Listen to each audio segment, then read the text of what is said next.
¿Qué tal, amigos? Buenos días, buenas tardes tengan todos ustedes. Soy Yadek, soy la voz del Olimpo. Hoy estamos el día 25 de septiembre de 2012. Básicamente pues quiero empezar temprano, ya que hay muchas notas en el Olimpo y pues tenemos que darle información. Sí voy a transmitir en vivo a las 9:30. Pero bueno, quiero adelantar estos videos porque realmente no creo que me dé tiempo. Los temas que vamos a tocar posteriormente van a ser un poco más largos.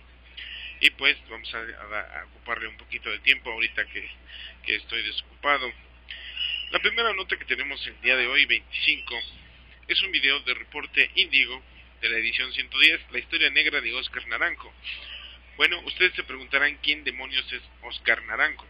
Oscar Naranjo es el asesor externo que Peña Nieto piensa incluir, o ya incluyó en su gabinete.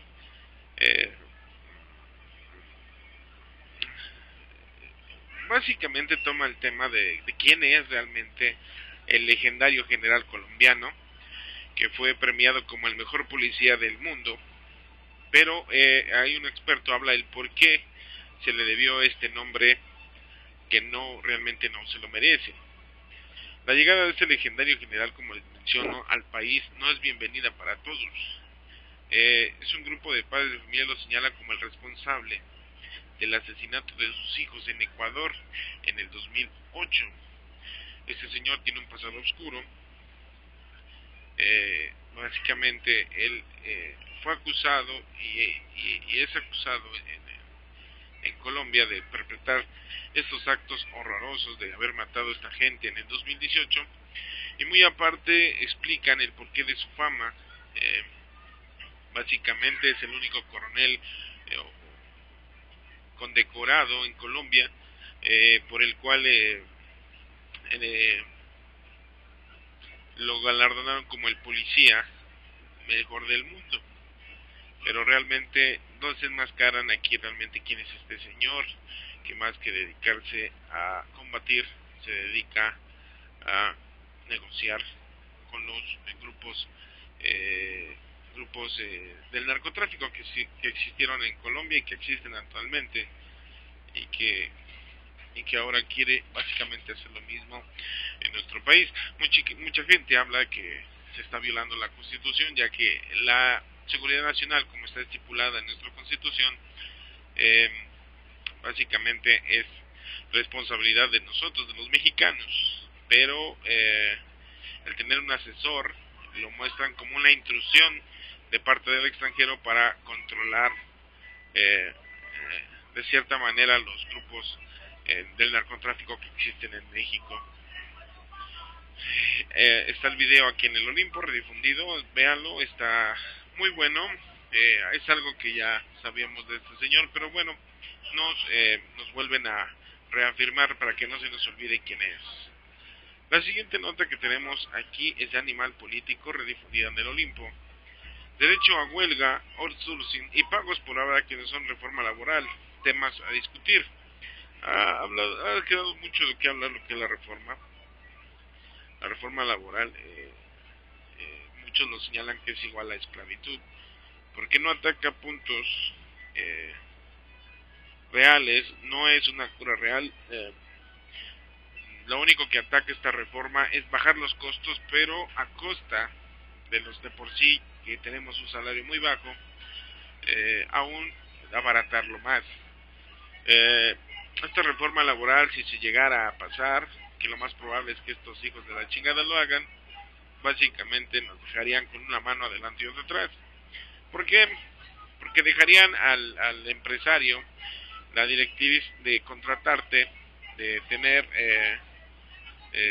de poder tú negociar directamente como interesado en el trabajo, de negociar tu salario, de negociar lo que piensas ganar por hora. Lo siguiente, pues te dejaría desprotegido en el sentido de que si tú pides un salario muy alto, él tenía la opción básica y sencilla de contratar a alguien por menos y haciendo lo mismo. Vamos a darle lectura a este artículo de Animal Político. Dice: el proyecto de reforma laboral tendrá que ser dictaminada a más tardar el miércoles 26 de septiembre y presentada al Pleno el jueves 27 para su difusión.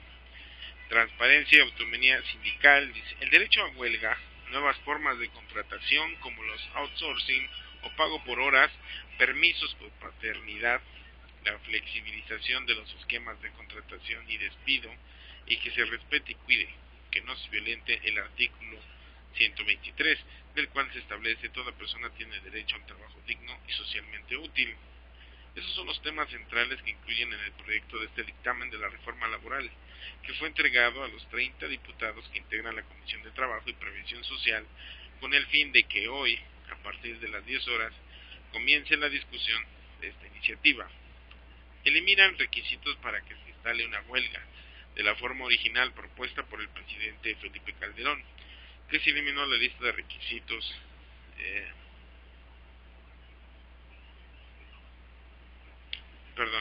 me perdí. La reforma original propuesta por el Felipe, además de esto, se anula la posibilidad de que por medio de un laudo de la Junta de Conciliación y Arbitraje se pueda suspender una huelga. La propuesta original prevé que sin la petición de los trabajadores huelguistas hubiera áreas facultadas para determinar que una huelga llegó a su fin y terminaron con la conocida eternización del paro laboral. En el proyecto final no se incluyó la posibilidad de que terceros propietarios afectados por una huelga recuperen su inversión. En el documento se omite la disposición para que la directiva de los sindicatos rinda cuentas del patrimonio cada 6 meses, que incluya ingresos por cuotas sindicales u otros bienes, así como su destino y la suspensión de pagos de cuotas sindicales ante irregularidades. Así que nos obliga a que los sindicatos con más de 150 miembros sean auditados y externamente, y que en caso de disolución los bienes del sindicato pasen al patrimonio de la federación, a la confederación al cual que estén agremiados o al IMSS. Asimismo, se eliminó que las juntas locales de conciliación y arbitraje hagan públicos los contratos colectivos de trabajo, y también se suprimieron los condicionantes para las organizaciones sindicales y abrir sus registros y publicar sus estatutos que incluían en la iniciativa original. Amplían las reglas. En contraparte, el proyecto amplio de reglas para la rendición de cuentas de los sindicatos, de los cuales deberían contener al menos el derecho de las minorías a recibir información sobre el manejo de recursos. Se eliminó que los sindicatos entreguen documentación, bajo protesta de decir que la verdad. Se quitó el voto para elegir a la directiva sindical, sea libre o directo y secreto, y quedó solo salvaguardar el libre ejercicio del voto a sus agremiados. Las famosas pago por horas. Otro de los temas centrales y polémicos que incluye el poder de la reforma es que el pago por hora, el cual prevé un acuerdo entre patrón y trabajador, siempre y cuando no se exceda la jornada máxima legal, la cual según la ley son 8 horas diarias, y que se respeten los derechos laborales de seguridad. En este sentido, el proyecto establece que los ingresos no podrán ser inferiores al correspondiente por una jornada. La propuesta coincide en materia de regulación de empresas y subcontratación, con las iniciativas de los partidos de izquierda al señalar que no se podrán contratar estos servicios a las actividades sustantivas que constituyen el objeto principal de la empresa y no podrán abarcar la totalidad de las actividades que desarrollan dentro del centro del trabajo. Básicamente vemos que es una flagrante violación a los derechos laborales. Básicamente quedamos desprotegidos a merced de los patrones, a mejor de los empresarios, de los contratadores.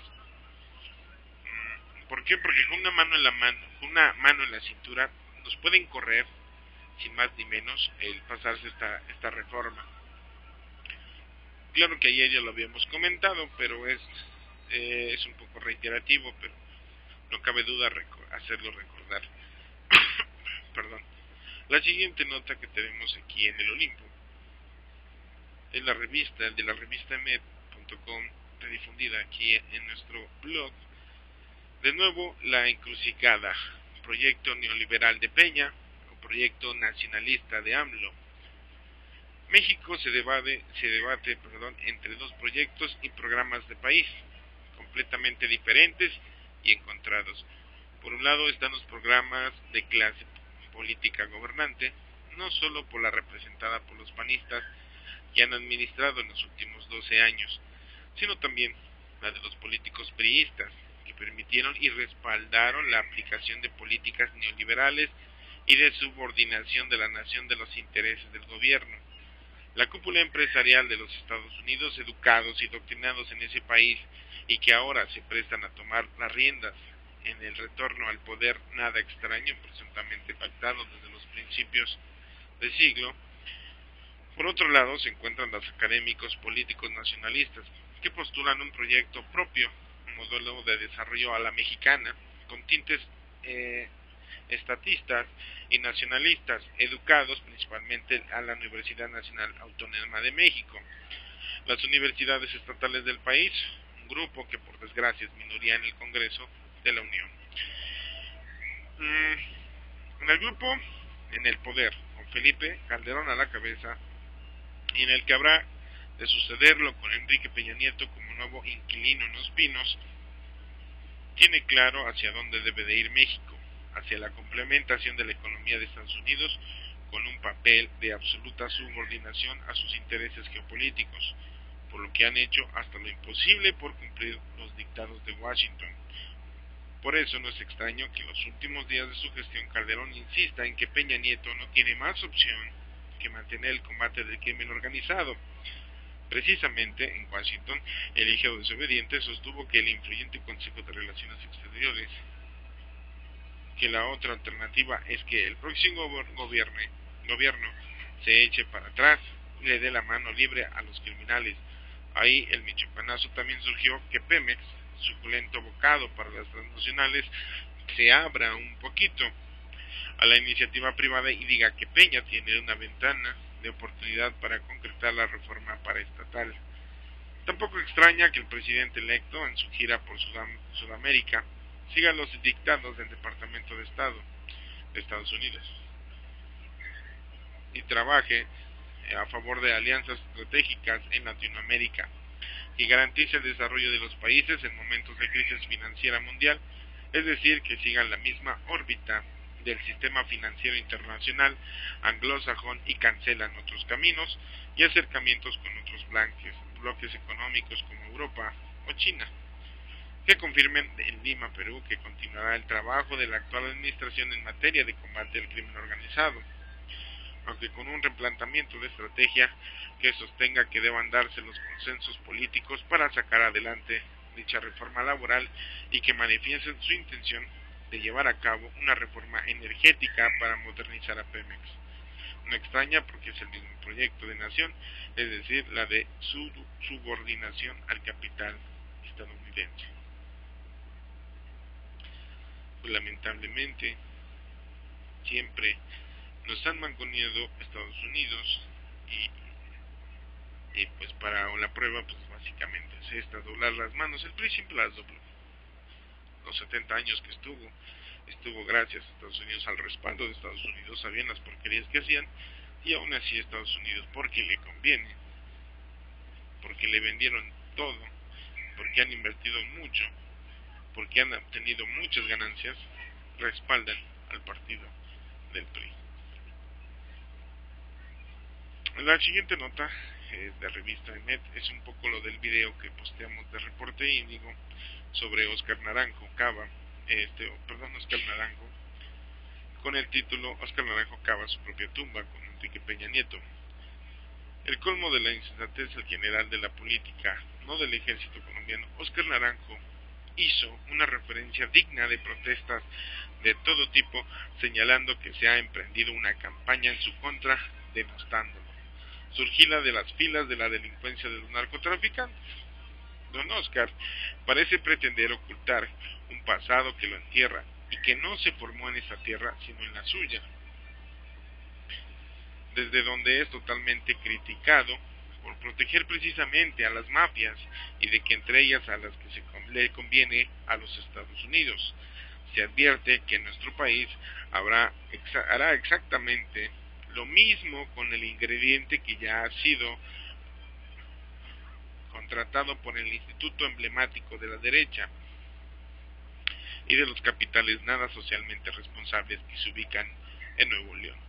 Ahora resulta que sacar a la luz el pasado de un funcionario que no actuó con la mayor honestidad en su país y que ahí mismo se le critica y se le repudia es sinónimo de complicidad con los narcotraficantes.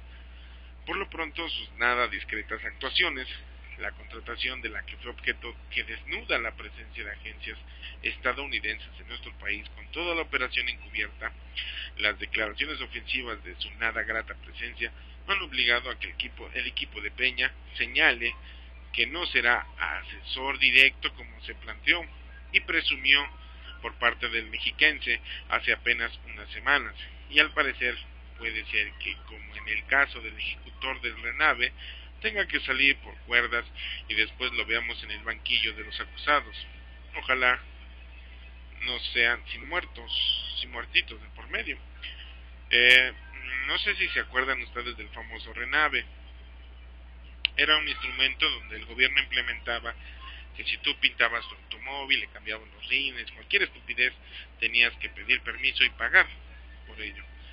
Pues nada menos que este señor era buscado por la justicia de Argentina y salió huyendo con la cola entre las patas, y tuvieron que regresarle el dinero a toda esa gente que vio que ya había hecho este trámite.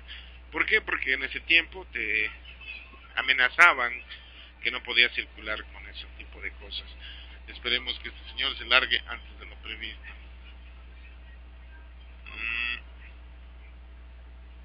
A ver, vamos a ver. ¿Qué seguimos?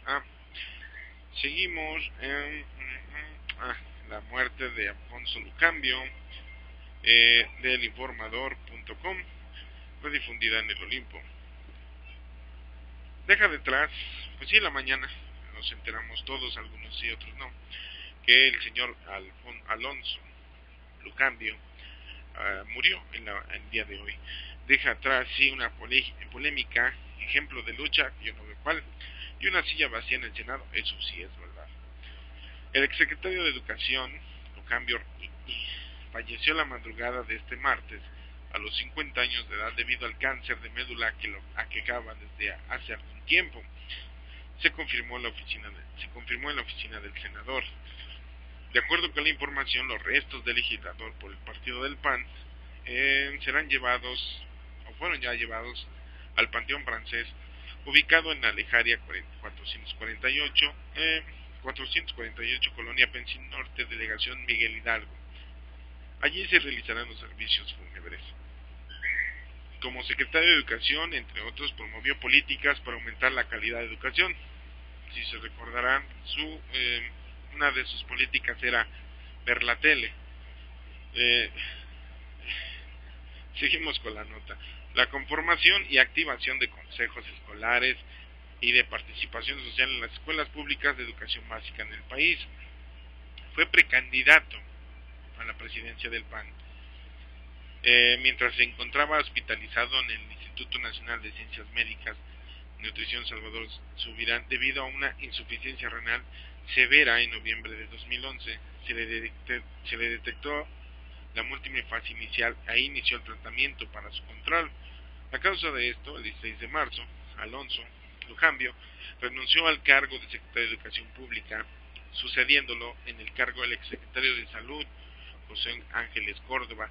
Su reaparición el 29 de agosto en la Cámara de Senadores, donde tomó protesta como senador electo del PAN junto con otros 127 legisladores que integrarían la 62 legislatura, y su cumpleaños 50. El día 2 de septiembre marcaron los últimos momentos de este hombre que deja atrás, sí, polémica, ejemplo de lucha y una silla vacía en el Senado. Pues que descanse en paz el señor. ¿Qué más se puede decir de una persona que decía que teníamos que ver la tele para educarnos? Es una persona, es un padre, fue un hermano, a lo mejor fue, pero pues grandes cosas no hizo, para México no. Seguimos con la siguiente nota. La siguiente nota, originalmente, este proceso redifundida en el Olimpo. Por amenazas, el corresponsal de la jornada en Veracruz solicitó asilo en Francia. El periodista Andrés Timoteo Morales, ex corresponsal en esta entidad del periódico La Jornada y columnista del diario local Notiver, solicitó asilo en Francia, donde reside actualmente, luego de recibir amenazas, según la revista digital Era. Con Timoteo Morales ya son 16 periodistas veracruzanos que este año se han visto obligados a abandonar el estado, algunos refugiándose en el extranjero por amenazas del crimen organizado y por presiones del gobierno del estado. Morales dejó de publicar el pasado 28 de abril, días después del asesinato de su amiga, Regina Martínez, corresponsal de la revista Proceso en Veracruz, cuyo caso sigue impune. Además, su domicilio fue allanado y los agresores se llevaron parte de los objetos de su trabajo. A raíz del último hecho, decidió cambiar de residencia a la capital del estado. Asimismo, dejó la corresponsalía de la jornada y se limitó a escribir su columna, Texto Irreverente, en el periódico Notiver. El espacio que dejó Andrés Timoteo en la jornada fue llenado con 2 reporteras. Fíjense la magnitud. El hecho de que 2 personas ocupen el puesto de este gran periodista quiere decir que realmente era un gran periodista. En Texto Irreverente, Andrés Timoteo era férreo crítico del gobernador Javier Duarte y la directora de comunicación social, Georgina Domínguez Colio. Timoteo tenía la costumbre de ponerles apodos a todos los políticos del estado. De acuerdo con la revista Era, que consiguió la salida de Timoteo Morales del país, decidió salir de Veracruz, luego de varias amenazas contra su integridad física.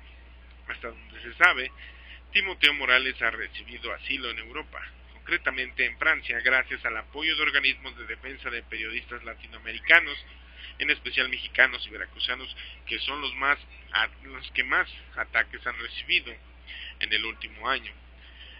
Este nuevo caso es la muestra más clara de los comunicadores veracruzanos siguen siendo víctimas del hostigamiento y amenazas, pese a los anuncios del funcionario del gobierno del estado, Javier Duarte, para abajo, asegura que no hay por qué preocuparse, pues la entidad se respira paz y tranquilidad. No sé dónde viva este güey. Una de las reporteras exiliadas consignó en su cuenta de Facebook otro amigo que no se va, en donde señala la salida de Andrés Timoteo ocurrió hace unos días, pero hasta ahora la ha trascendido. Todavía hace unos días se publicó su columna en Notiver, pero al parecer ya no estaba haciendo llegar por vía electrónica, pues ya había recibido varias llamadas telefónicas con amenazas para su vida y que eso en Veracruz se respeta la libertad de expresión. En lo que va del año, al menos 16 han dejado el estado, de los cuales 6 laboral en Jalapa y otros 10 en diversas partes de la entidad. Es una lástima, la verdad.